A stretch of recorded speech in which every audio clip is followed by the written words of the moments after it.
Hi, I'm Jalen Ricks, and I have just returned from Burning Man. That's that huge arts festival in the Nevada desert that is part rave, part experimental community, and part Mad Max movie. This was my 14th time. But a friend of mine, whom I'll call Sean, went for his first time, and his burner virginity went out in a blaze of glory, and not just in a sexual sense.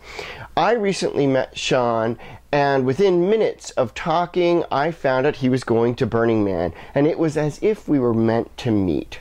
I also learned that he originally planned to go with his boyfriend, but after they broke up, he decided to go anyway. In fact, he used Burning Man to really embrace his autonomy.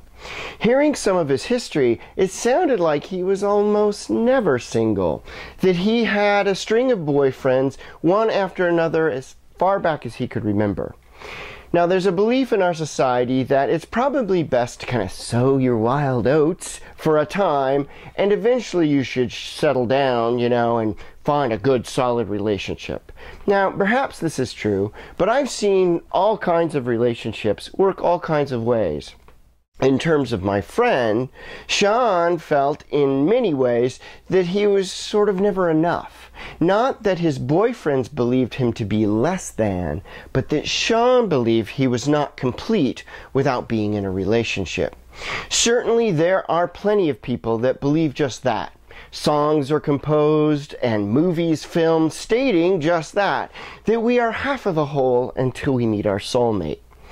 If this is true, then there are a lot of people out there who are incomplete, and they've never found their other halves. Yet for Sean, it was just great to be enough for a change.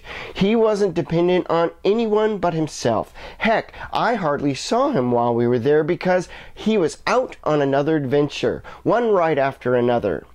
Now, ideally, he could have done all of that with a boyfriend at his side, but there could have been just as many ways he might have been held back too.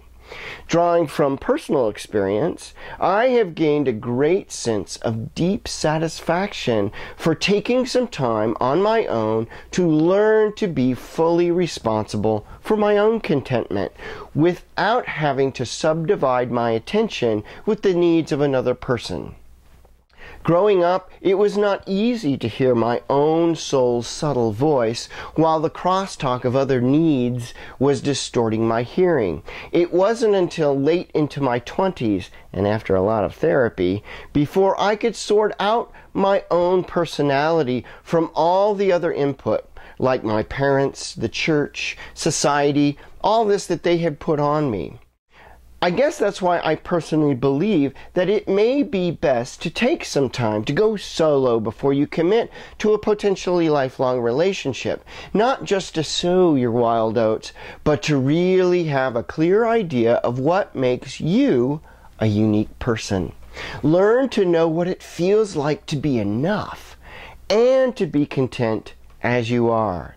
Then, from that sense of peace, you can contribute to another person's life in a relationship rather than constantly feeling you aren't enough unless your partner contributes to you.